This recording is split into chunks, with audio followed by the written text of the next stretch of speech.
A delegation from the Central Committee of TUIFA met with the chairman of TRBT on Friday, placing forward a set of demands. Their movement is primarily based on 4 key demands. Speaking about this program, a Central Committee leader stated that although TET exams are supposed to be held twice a year in the state, in reality they are not being conducted. TRBT has failed to provide a clear explanation as to why the exams are not being held twice a year. He also pointed out that after 2022, neither the STGT nor the STPGT examinations have been conducted. This is no answer as to why these exams are not being held. The central leadership of TUIFA has also demanded the introduction of the Roman script of the TET examination for tribal students.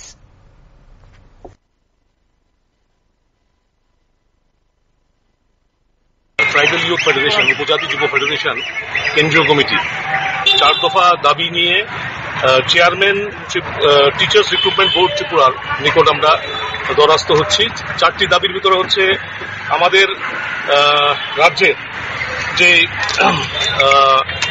বিগত দিনে TET পরীক্ষা প্রায় 2 বার করে হতো, কিন্তু আমরা দেখছি বিগত কিছুদিন ধরে আমাদের রাজ্যে এই টেট পরীক্ষা যে 2 বার করে নেওয়া সেটা বন্ধ হয়ে গেছে।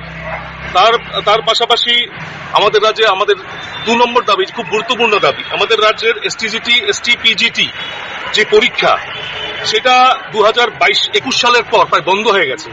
আমরা জানি না কেন এই যে পরীক্ষা বন্ধ হয়ে গেছে। আমরা চাই এই যে চেয়ারম্যান সাহেব নিশ্চয়ই এটাকে গুরুত্ব সহকারে দেখে নতুন করে আবার সেই পরীক্ষা চালু করবে।